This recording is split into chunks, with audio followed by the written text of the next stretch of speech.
An earthquake is the sudden release of stored energy as a result of rapid movement between two blocks of rock. When earthquakes occur, the energy radiates away from its focus, which is essentially the source. The epicenter is the point on the Earth's surface directly above the focus. We can tell a lot about the Earth's composition because of earthquakes. To better determine the composition of our home planet, seismologists over the years have determined that the energy transferred from an earthquake travels in two types of waves, P waves and S waves. P waves, or primary waves, are longitudinal waves, which result from the compression of material in the Earth's interior.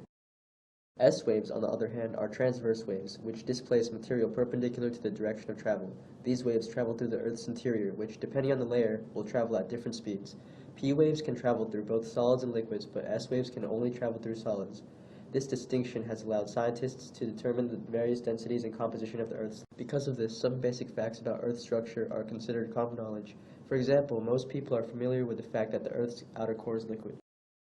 But how do we know that this isn't just some crazy made-up theory by scientists who have had a little bit too much to drink? To understand the way the Earth's composition is determined, we have to first understand the subtle differences between how S and P waves affect the medium through which they travel.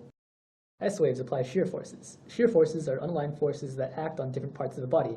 Consider, for example, an object colliding with a metal beam. This object applies a pushing force to the top half of the beam, while the base of the beam, the ground, acts to apply a force in the opposite direction.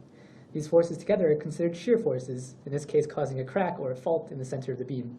On the other hand, P waves apply compression forces. Compression forces are aligned forces that push or press an object in a certain direction. Take a hydraulic press, for example.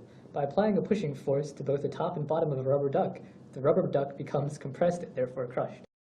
But how does knowing this help us understand Earth's composition? To accommodate P waves, the force that crushed Mr. Rubber Duck, a material needs compressive strength. That is, it must have some degree of resistance to being crushed or compressed. It must have the tendency to return to equilibrium after a compression force.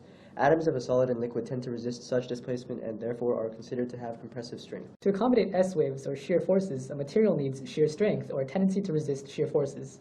The beam drawing we saw earlier showed that metal has a tendency to resist being sheared. Think about doing this to a liquid.